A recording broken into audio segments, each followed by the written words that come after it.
Então, antes de mais nada, muito bom dia a todos. Muito obrigado pelo convite, professora Mariana, professora Cíntia. Para a gente é uma grande satisfação estar apresentando esse trabalho. Como a professora Cíntia falou, eu sou professor da Faculdade de Geografia, daqui da Universidade Federal do Pará, e venho desenvolvendo ao longo já de quase 10 anos estudos relacionados a grandes projetos na Amazônia. Mas nos últimos 5 anos eu venho trabalhando especificamente com violência, indicadores de violência. Mais especificamente, indicadores de homicídio no estado do Pará. Não sei se vocês estão acompanhando essas discussões, mas a ONU lançou um relatório recentemente sobre violência no mundo, e o Brasil aparece como o 11º país do mundo mais violento, como um país que tem uma das maiores taxas do mundo de homicídio. E se a gente vai pegar, por exemplo, o caso da Amazônia, especificamente do Pará, isso é ainda maior. Para que vocês possam ter uma ideia, o Brasil tem uma taxa de 34 homicídios por cada 100 mil habitantes. O estado do Pará, essa taxa quase que é o dobro. Nós temos aproximadamente 62 homicídios por cada 100 mil. Então, é uma taxa muito elevada, muito grande, e a gente, logicamente, que percebe que essa taxa ela está diretamente relacionada às grandes cidades, às cidades médias aqui no Pará. Mas também... Posso resumir um pouquinho para as pessoas? Claro, claro. So he's very happy to be with us today. He's talking about his experience for the past 10 years looking at large-scale projects in Amazon, and more recently focusing on homicide and violence and indicators of homicide, talking about a United Nations report that found that Brazil was one of the highest rates of homicide, I forget what he said, and in the world. And the rate is 34 per 100,000. In the Amazon, it's 62 per 100,000. So it's twice as high in the Amazon as for Brazil as a whole. Obrigada. Então, a gente percebe que grande parte desses homicídios se concentram basicamente nas cidades maiores. Belém, uma capital do Pará, tem uma taxa que quase que a metade de tudo que acontece está aqui no estado, está aqui na cidade, mas também nas áreas de grande projeto, como é o caso, por exemplo, de Paraupebas, que fica em Carajás, como é o caso de Marabá, que é uma cidade importante na região do Carajás, e como é o caso, mais recentemente, da cidade de Altamira, onde está localizada uma das maiores hidrelétricas do mundo, que é Belo Monte. Então, isso vem fazendo com que nós tenhamos uma grande relação e importância, que é justamente tentar compreender. Não estou conseguindo passar, Natália. Eu queria passar o slide. Rapidinho, só que eu queria passar o slide para mostrar algumas coisas.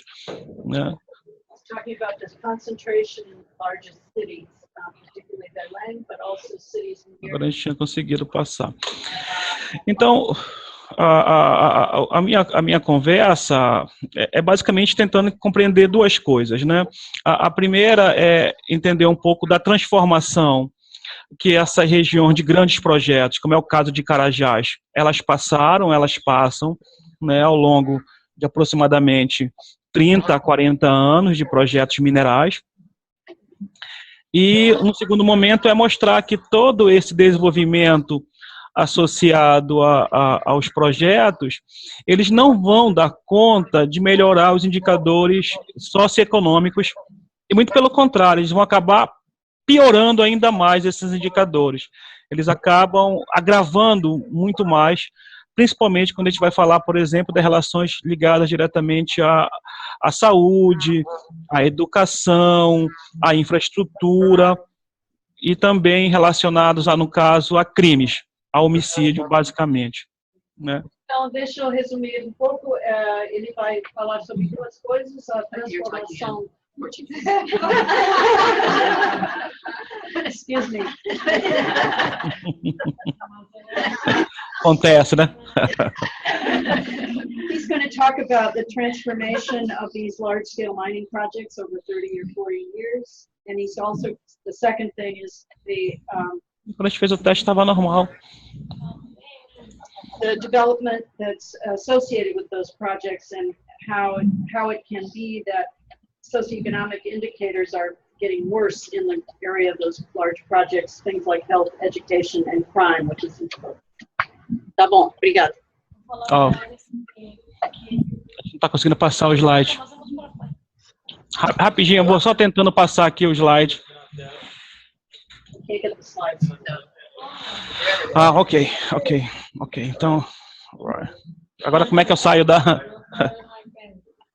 Tem que sair daqui do... Como é que ele fez? Ele selecionou a tela. Um momento, só que a gente está só... Yeah, okay, so these are the two things. Ah. Então, eu acho que vocês estão conseguindo ver a mudança da tela aí, né? É importante entender, basicamente, que essa região de Carajás, ela tem uma grande diversidade, né? Primeiramente, do ponto de vista da produção da riqueza, é uma das regiões mais ricas do estado do Pará, uma das regiões mais ricas do Brasil, né?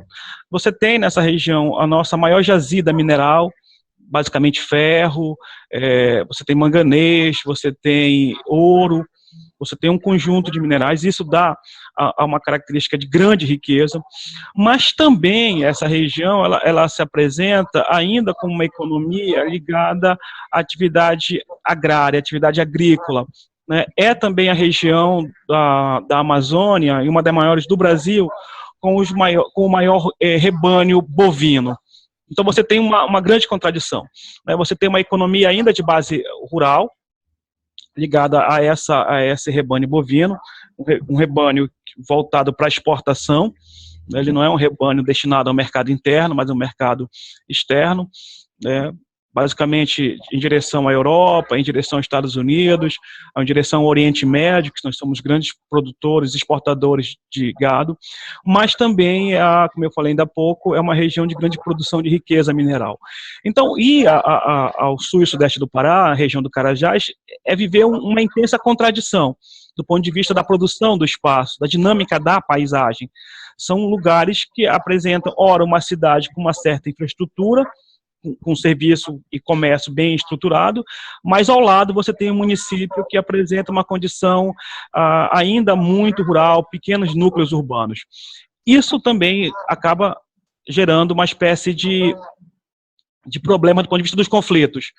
Eu tenho um conflito ligado mais à questão agrária, morte no campo, né? Eu tenho conflitos mais ligados à questão urbana. Isso tem muito a ver com a própria dinâmica da economia dos lugares. Então, a ideia é um pouco disso. Se nós pegar... Oi. Resumir um pouquinho. So it's a very diverse region, Carajás, where this mining area is. You can show it on the map. Very rich in minerals, and richest of Brazil and in the world of many minerals, manganese, iron, gold, and others. It's this region. There's the mountain, but there's a railroad that goes over to Maranhão, so it's a very large corridor. And talked about the contradiction because it's a very well-structured, rich mining sector, but it's also a very agrarian economy, and next to those wealthy-looking, well-structured cities, there are small towns that have very little way of development. Obrigada. Obrigado. Então, eu não sei se todo mundo consegue ver a região, mas eu tenho um mapa aqui do Brasil, onde você tem esse ponto vermelho saindo do estado do Pará. Essa é a área de Carajás, né, a área de produção de minério, só para a gente tentar se localizar um pouco melhor. Essa zona toda é uma zona de intensos conflitos. Você tem aí conflitos envolvendo empresa mineradora. A principal empresa dessa região é a Vale do Rio Doce, é a segunda maior do mundo de mineração. Você tem conflitos de territorialidades envolvendo os fazendeiros. É muito comum você ir na região, por exemplo, como São Félix do Xingu, que é um município do Xingu, né? As pessoas simplesmente elas desaparecem. Ninguém sabe cadê, né? Elas simplesmente estão lá um dia e de uma hora para outra elas não estão mais. Elas vão para suas propriedades, pequenas propriedades rurais e somem. Eles tem um ditado que eles usam, né? Dizem que a onça comeu, né? O jacaré pegou. Logicamente que a gente sabe que as pessoas simplesmente elas estão sendo eliminadas a mandos de fazendeiros. Então você tem fazendeiros, você tem população indígena. Essa região é uma região de grande concentração de tribos indígenas. Você tem movimentos sociais, principalmente ligados ao movimento sem terra, nessa área.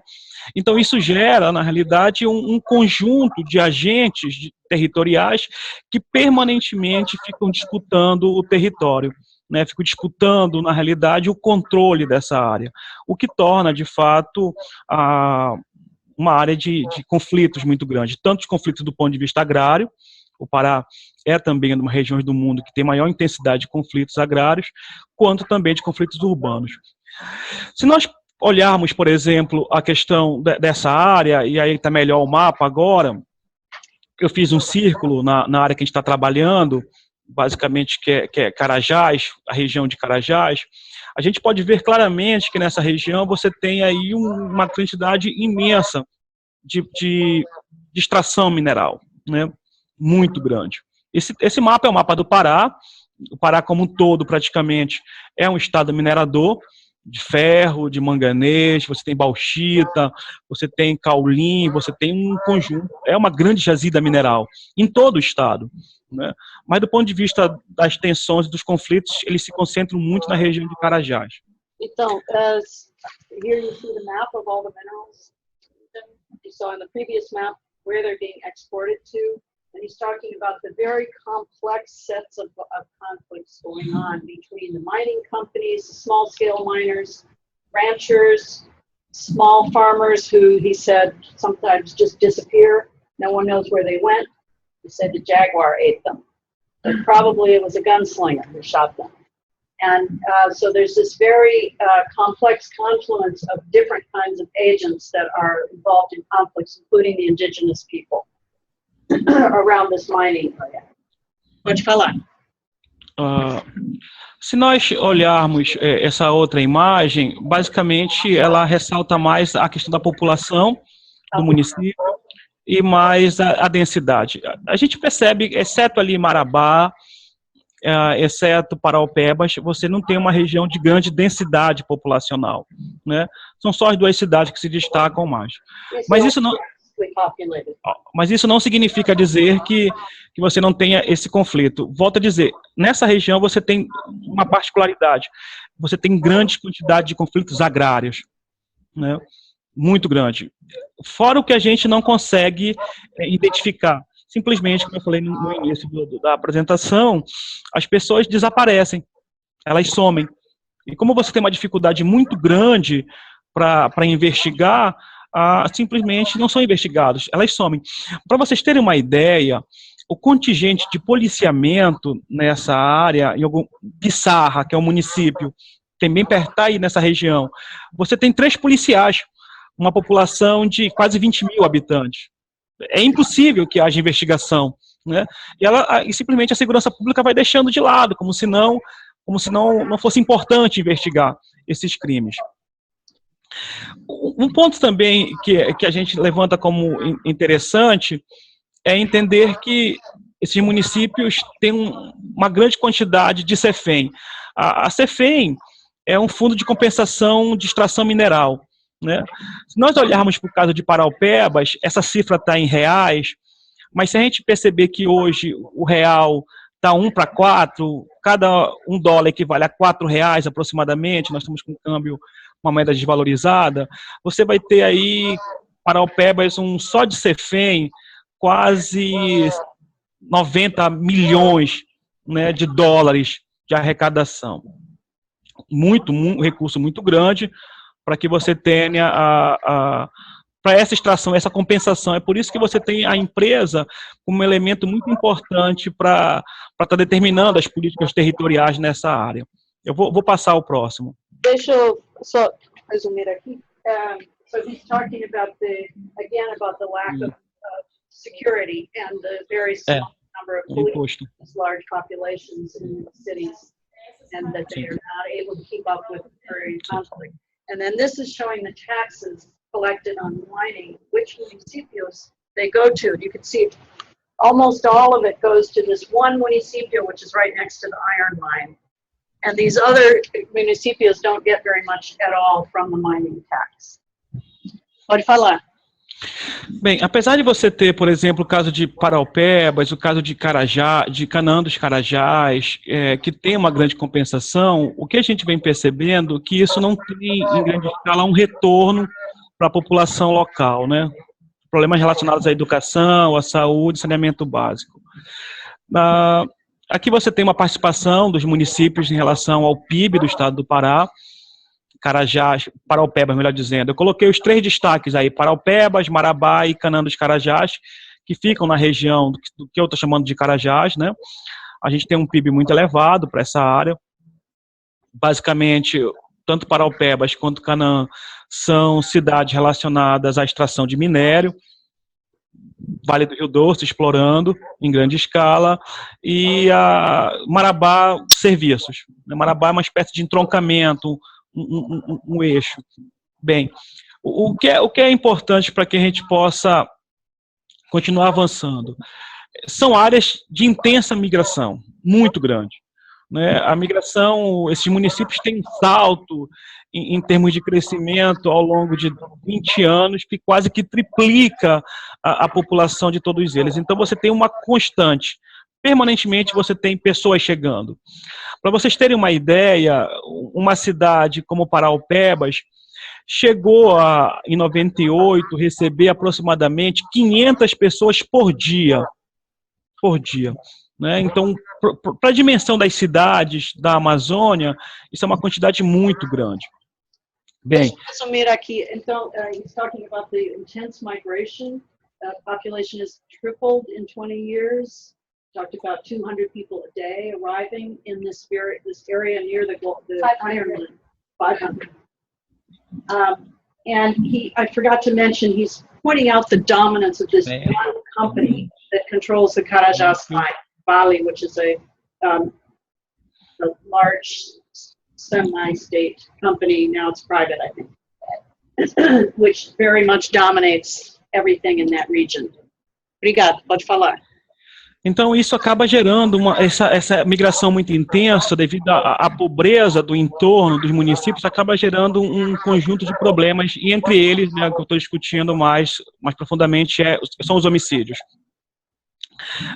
Esse quadro que nós estamos vendo, eu dividi ele em 2 grandes grupos. Né, o que se encontram em vermelho, Canaã dos Carajás, Marabá e Paraupebas, municípios, ou cidades, melhor dizendo, que tem uma economia ligada ao setor mineral e ao setor de serviço.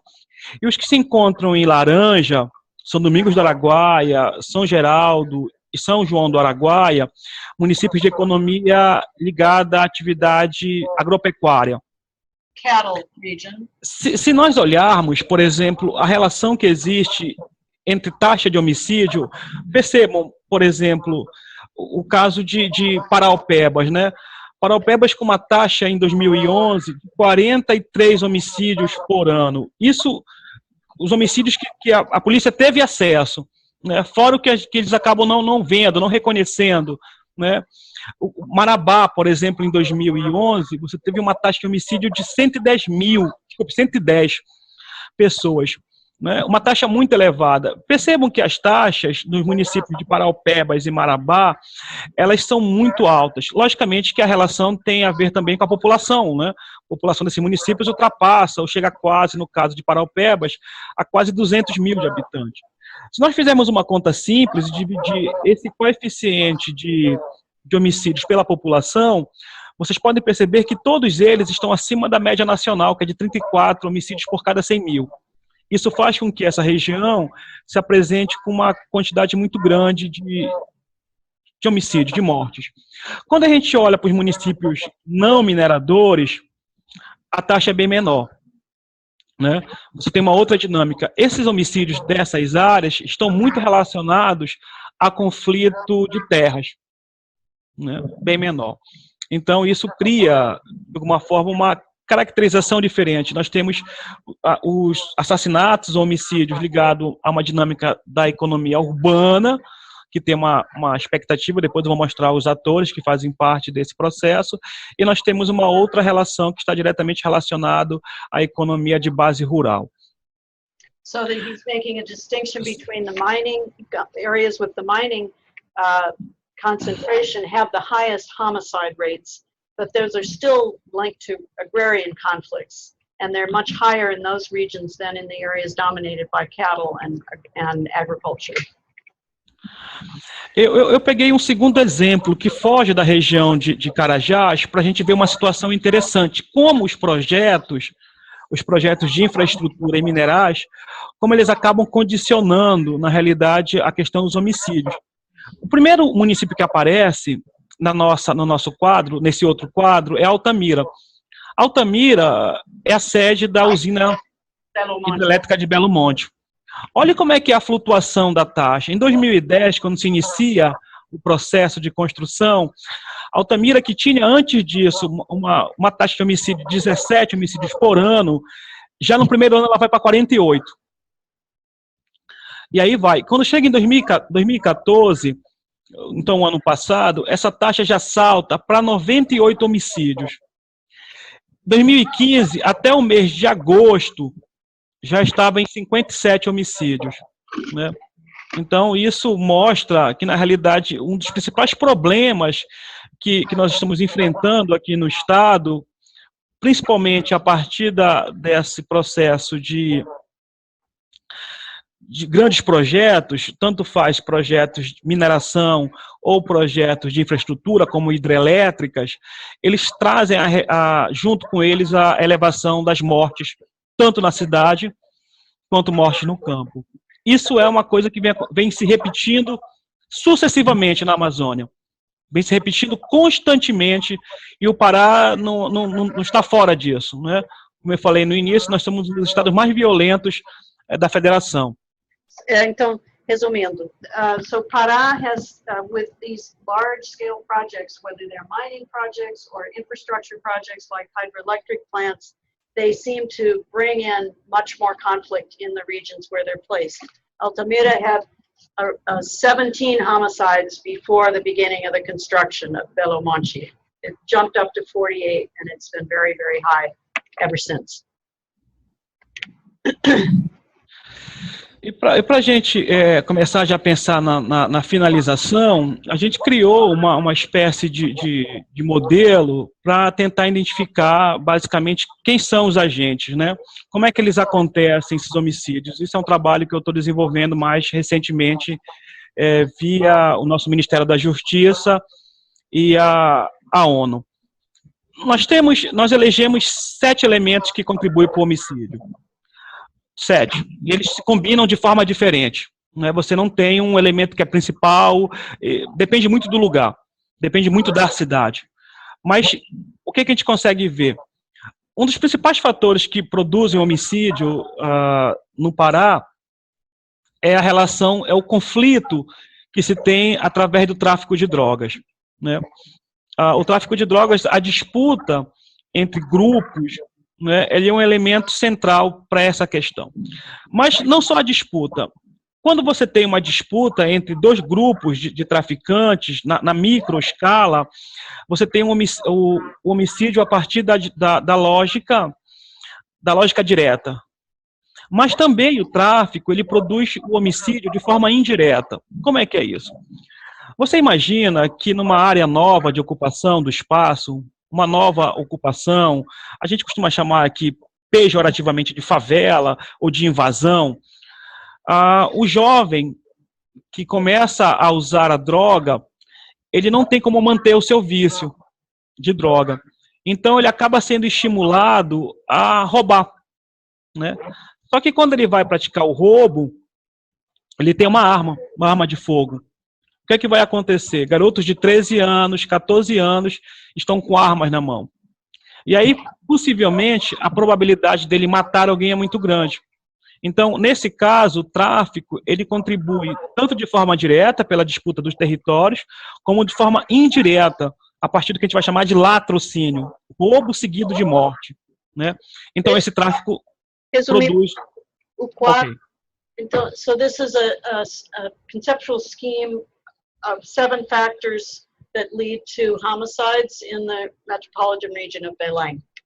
And he started with drug trafficking, which has direct impacts when there are fights between traffickers, but also it has indirect impacts on the population in the cities who become involved in the drug trade and become young people who become hooked on drugs and become part of the criminal picture themselves. Obrigada, pode falar. Bem, um segundo elemento importante do homicídio, que é muito comum nas regiões de projetos minerais, é o poder econômico local. A gente, com a pesquisa, começou a descobrir que o poder econômico local, os empresários, os médios empresários, eles são financiadores.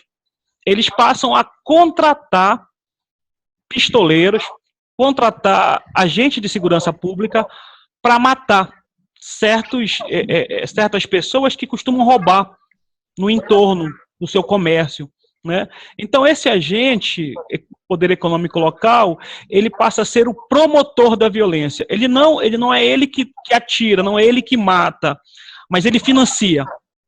Ele financia a morte, né?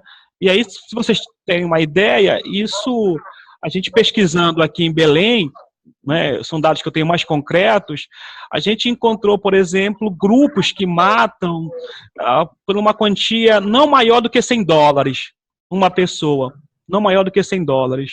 Depende muito de quem é que você está atuando. Então, esse é um segundo elemento dos homicídios.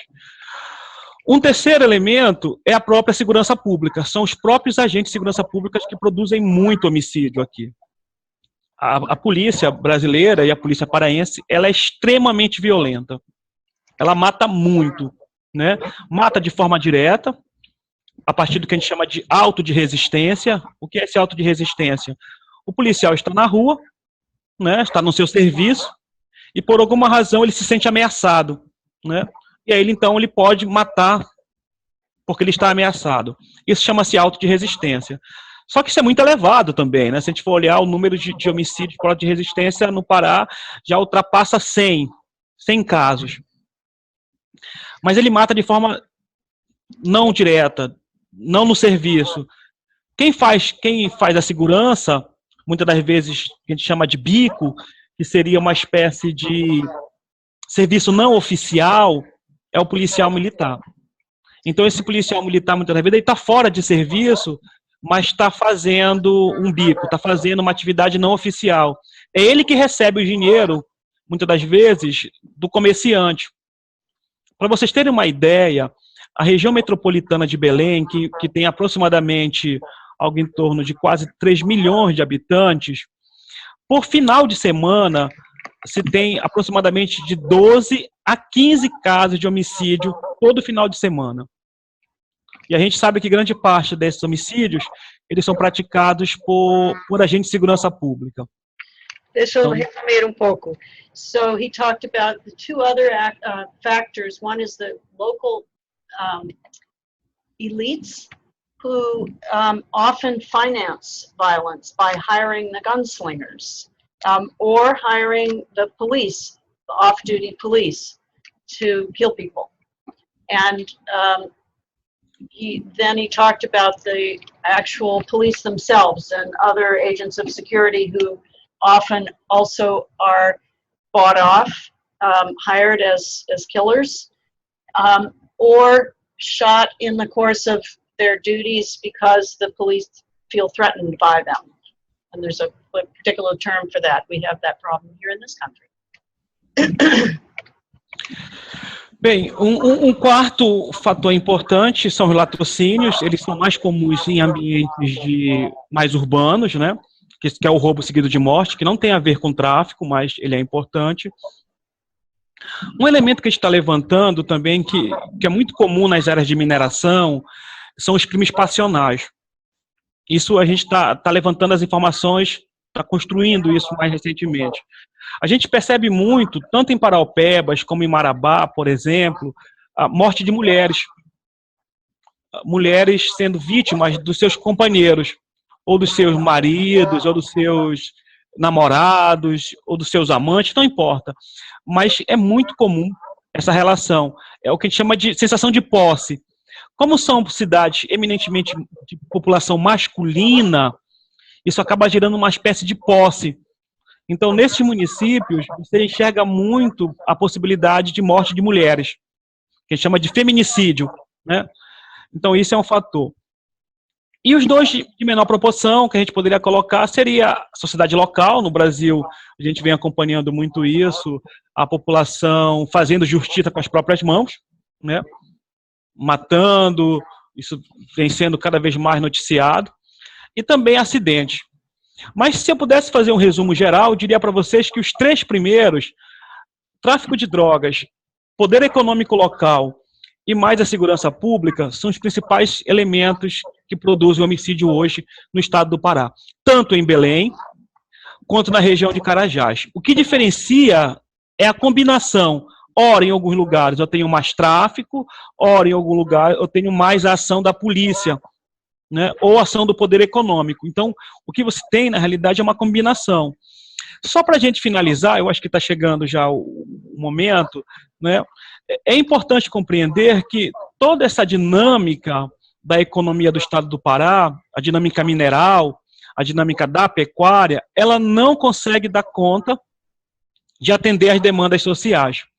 O que nós estamos vendo ao decorrer do tempo é, mesmo o estado do Pará aumentando a sua arrecadação em termos de impostos, em termos de diversos impostos, entre eles a CEFEM, os problemas associados à violência, eles só se agravaram no decorrer do tempo, né? Quer dizer, todo esse processo de extração, de riqueza, não vem dando conta de atender às necessidades sociais da população. Muito pelo contrário, eles vieram se agravando ainda mais, né, nos últimos anos. E cada novo projeto que nós temos, os índices aumentam mais. Só para que vocês possam ter uma ideia, no ano de 2008, quando a gente começa a fazer o levantamento, o estado do Pará tinha, por ano, algo em torno de 1.340 homicídios, em 2008. Em 2014, nós pulamos para quase 3.000 homicídios por ano. A nossa taxa quase que dobrou em menos de 10 anos. Então, é um problema que nós estamos enfrentando e aí precisamos compreender, né, cada vez melhor para que a gente possa tentar amenizar. Isso faz com que o Estado apresente uma das maiores taxas do mundo de homicídio.